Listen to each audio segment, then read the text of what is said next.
3, 2, 1. Assalamualaikum warahmatullahi wabarakatuh.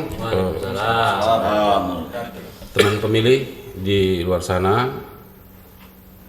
Di sini kita hari ini hari yang luar biasa ya, karena KPU Labusel mengadakan podcast episode kedua, yaitu dengan moto ngapel, ngobrol asik pemilu Labusel ya.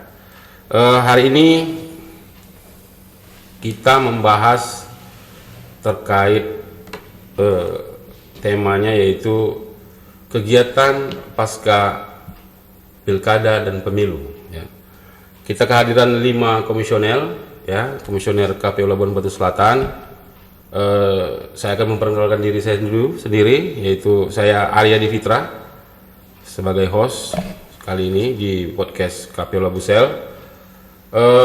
Untuk itu saya akan memperkenalkan satu persatu komisioner KPU Labuan Batu Selatan, yang mana di depan saya ini ada Ketua KPU Labuan Batu Selatan, Bapak Adnan Rashid. Sampingnya ada Bapak Antoni. Ya. Terus di sebelahnya lagi ada Pak Rido Hamdani Lubis. Sebelah kiri saya ada Pak Aswan. Dan sebelah kanan saya ada Pak Ebenezer Lumanteruan ya. Untuk itu kali ini saya juga akan memberitahu kepada teman pemilih bahwasannya setiap komisioner ini mengampu beberapa divisi ya. Ketua sendiri mengampu divisi keuangan umum dan logistik, merangkap sebagai ketua. Pak Antoni sebagai divisi hukum ya. Terus Pak Rido Hamdani Lubis sebagai divisi SDM Parmas. Pak Aswan mengampu sebagai divisi perencanaan dan data.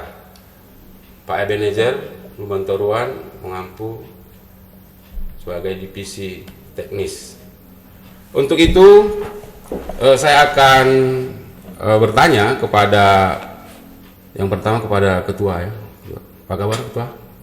Alhamdulillah sampai saat ini baik ya? Sehat selalu. Udah makan siang tadi ya? Sudah Mas. Ya. Jadi teman pemilih, ketua KPU ya, menurut tupoksinya itu mengampu divisi keuangan umum dan logistik. Jadi untuk sekarang ini kita akan membahas terkait logistiknya dulu ya, logistiknya. Apa kira-kira ketua kegiatan di logistik pasca pemilu dan pilkada tahun 2024 ini? Bisa dijelaskan sedikit biar teman-teman pemilih ini bisa tahu kegiatan-kegiatan kita ya pasca pemilu dan pilkada di setiap divisi yang diampu oleh komisioner. Bisa dijawab ketua? Baik, terima kasih host Bang Aryadi kami yang baik hati. Terkait kegiatan di logistik, mungkin banyak yang bertanya juga setelahnya, teman-teman komisioner ini ngapain aja. Nanti mungkin akan dibahas juga teman-teman per divisi, tapi kalau terkhusus logistik, untuk logistik yang sudah kita ketahui bersama, ada beberapa jenis alat bantu dan alat perlengkapan seperti bilik suara, kemudian surat suara dan lain sebagainya.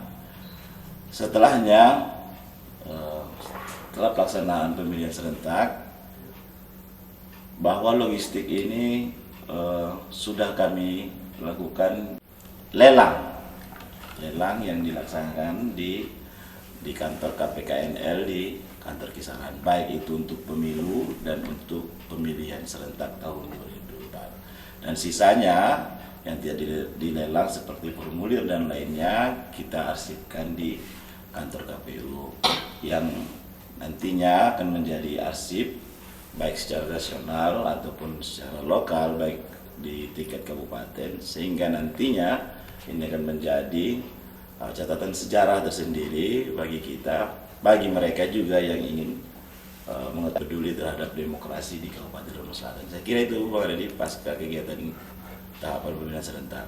Oke, baik, terima kasih Ketua. Jadi teman pemilih, tadi Ketua KPU Labuan Batu Selatan telah menjelaskan bahwasannya pasca pemilu dan pilkada ini kegiatan di logistik itu yaitu yang pertama karena tugas dan fungsinya logistik itu sudah terlaksana seperti surat suara, kotak suara dan bilik suara dan sudah dilaksanakan, maka kotak dan bilik ini kita lelang dan sudah ada pemenangnya dan itu sudah disampaikan ke kantor KPKNL di Kisaran. Setelah itu sisanya itu logistik sisanya yang tidak bisa dilelang itu kita arsipkan di kantor dan di gudang, bukan gitu Ketua ya? Ya. Baik. Satu pertanyaan lagi Ketua untuk Ketua KPU Labuan Batu Selatan. Kira-kira apa dampaknya ketika logistik ini tidak ada di pemilu atau di pilkada? Apa kira-kira dampaknya? Oh baik, ini masa pelaksanaannya ya. Iya. Tentu logistik itu sangat penting, sangat krusial. Meski di beberapa divisi juga semua krusial, tapi saya rasa logistik itu menjadi sebuah dokumen legal untuk di setiap pemilihan. Artinya kita mungkin Bapak Ibu juga warga Labuan Batu Selatan juga pasti tahu 3 hari sebelum pelaksanaan kami sudah mengirim yang disebutkan dengan surat undangan ya. Nah itu bagian dari logistik sehingga warga Labuan dapat terundang ke TPS yang dimaksud. Tentu dalam TPS juga kita sudah pastikan ada surat suara, kemudian ada kotak suara, alat bantu untuk mencoblos, alat bantu untuk tunanetra dan lain sebagainya.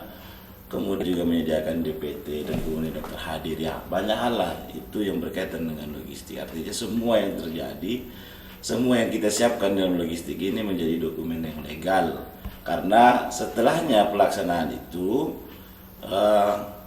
baik itu penyelenggara pemilu dan peserta pemilu juga menghasilkan yang dituangkan dalam C hasil dan C plano yang dibacakan di tingkat KPPS. Tentunya ini berjenjang. Nah, ini adalah salah satu alat dari logistik.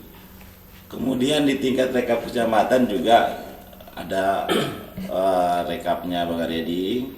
Nah, itu bagian dari logistik juga sehingga menjadi dokumen sah juga dan kemudian nanti direkap kabupaten. Artinya semua ini sangat penting Bang Aredi bahwa pelaksanaan dan penataan logistik ini sangat luar biasa di semua tahapan di pemilihan serentak. Tentu ketika itu tidak ada Bang Redi, sudah pasti kita akan menerima risiko minimalnya kita akan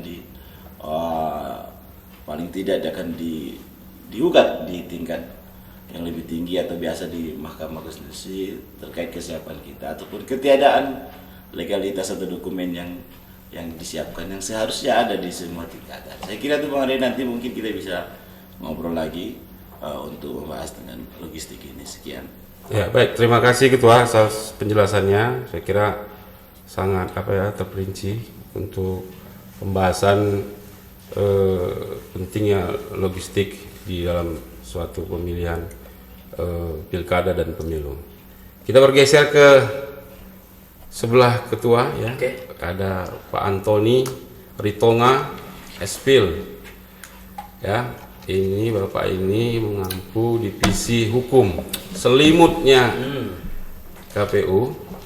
Bila kita kedinginan kita perlu selimut ini. Ya. Iya. Jadi saya akan bertanya kepada Pak Antoni biar juga teman-teman pemilih tahu bahwasannya selimut KPU itu divisi mana ya, divisi hukum ya. Pertanyaan saya ya dari host itu untuk juga bisa didengar oleh teman-teman pemilih sama seperti Ketua tadi, apa kegiatan divisi hukum pasca pemilu dan pilkada tahun 2024? Mohon dijelaskan Pak Antoni, dipersilakan. Oke, baik, terima kasih. Assalamualaikum warahmatullahi wabarakatuh. Selamat siang. Sahabat ngapel ngobrol asik pemilu Labusel. Terima kasih kepada Pak Aryadi telah menyampaikan pertanyaan kepada saya. Sebelumnya perkenalkan, saya Antoni Ritonga, pengampu Divisi Hukum dan Pengawasan. Pertanyaan tadi kan mengenai tentang apa sih kegiatan KPU pasca pemilu dan pilkada. Mungkin itu tentu banyak sekali kegiatan, nggak akan habis-habisnya. Salah satunya kan masalah administrasi perkantoran, ya berupa penyusunan rancangan keputusan, ya biasanya berupa BA pleno, ya kan, dan juga keputusan apa yang disampaikan tentang mengenai tentang logistik ke KPKLN ya. KPKLN itu kan di bawah rancangan hukum juga, di telah hukum. Jadi itu wajib dipublikasikan. Bagaimana sih tentang setelah pasca pemilu itu kan logistik pasti ada yang di gudang, ya kan, pasti itu akan dibongkar dan dikembalikan kepada wewenang. Maka dokumentasikan dan juga diplenokan, maka hukum akan membuat keputusan. Setelah itu diadministrasikan, diarsipkan di kantor KPU Kabupaten Labuan Batu Selatan.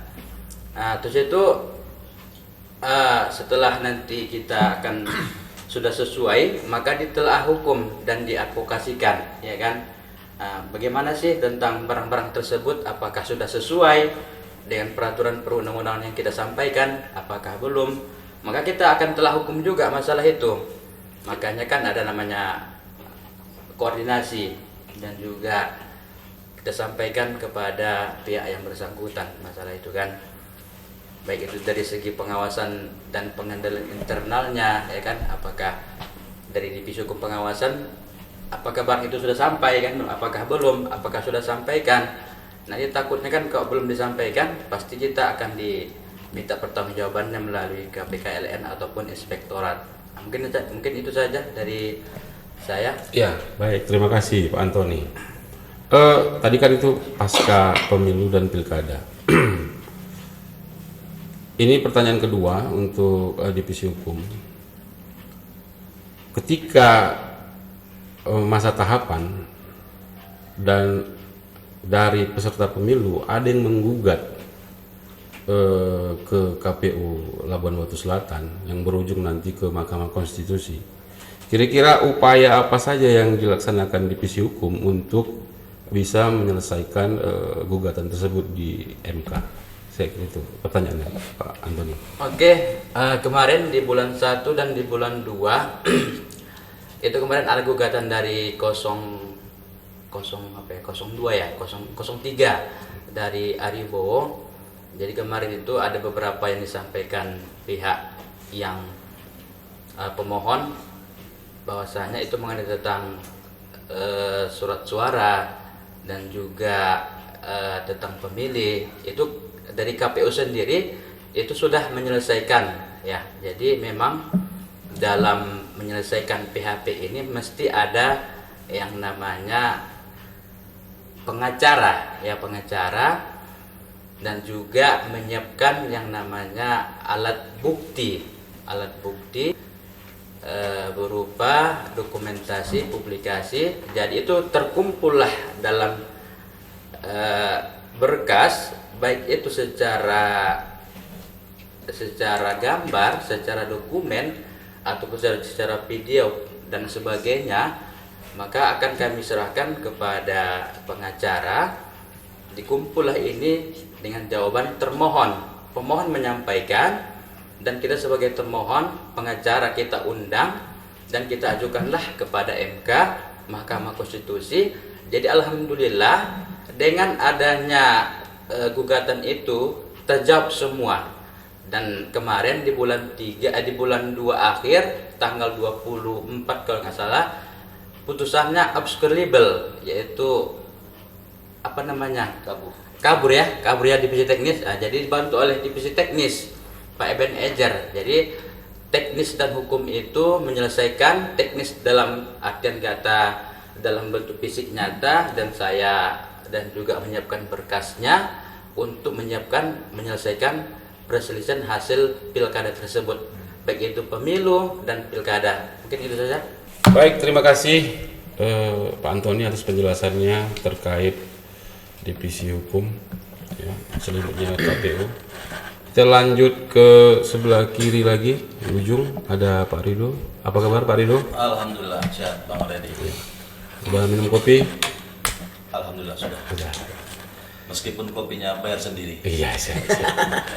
Jadi sama pertanyaannya dengan komisioner yang lain. Pertanyaan awal yaitu terkait apa sih kegiatan divisi SDM dan Parmas pasca pemilu dan pilkada tahun 2024. Biar nanti teman-teman pemilih juga bisa mendengar. Silakan dijawab, Pak Rido. Baik, terima kasih Bang Reddy. Assalamualaikum warahmatullahi wabarakatuh. Waalaikumsalam. Sahabat pemilih, terima kasih hari ini podcast untuk episode kedua ya dalam tema kegiatan KPU pasca pilkada dan pemilu. Baik, untuk divisi saya Bang Aryadi, Siap. saya mengampu divisi Sosdikli, Parmas dan SDM. Ya kan, ada sosialisasi, pendidikan pemilih, partisipasi masyarakat dan sumber daya manusia.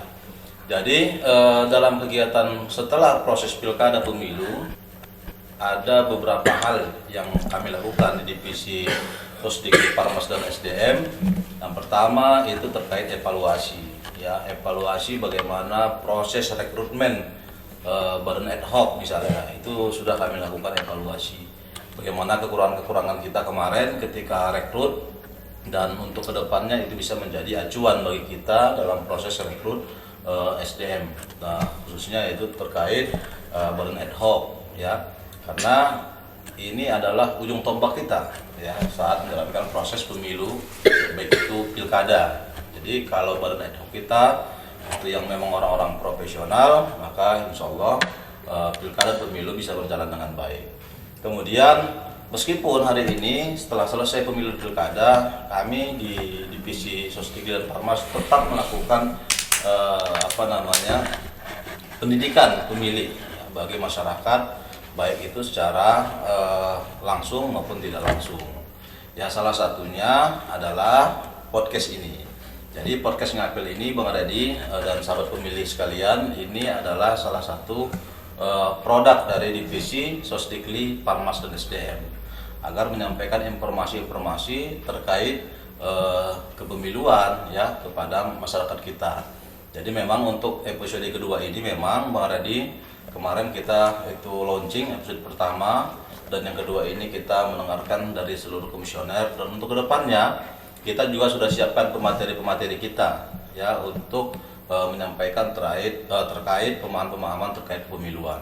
Itu sudah kita siapkan. Itu salah satu tugas kita untuk melakukan sosialisasi kepada masyarakat.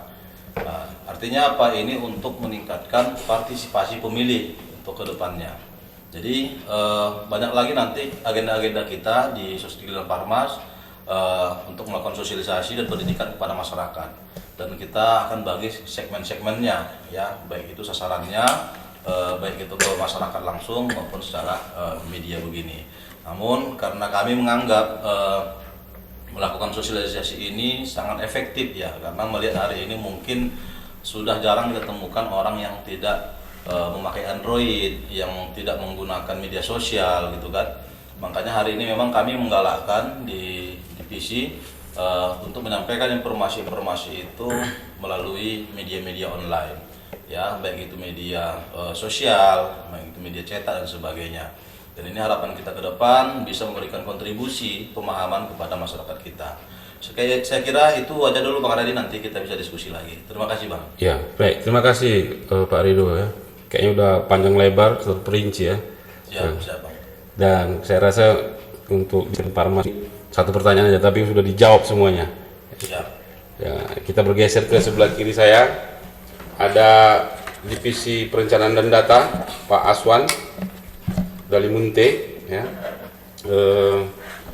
Kita akan bertanya sama pertanyaan tadi terkait kegiatan apa yang dilaksanakan oleh divisi perencanaan dan data pasca pemilu dan pilkada, karena ini kayaknya divisi data ini memang setelah pilkada dan pemilu ini ada kegiatannya. Ya.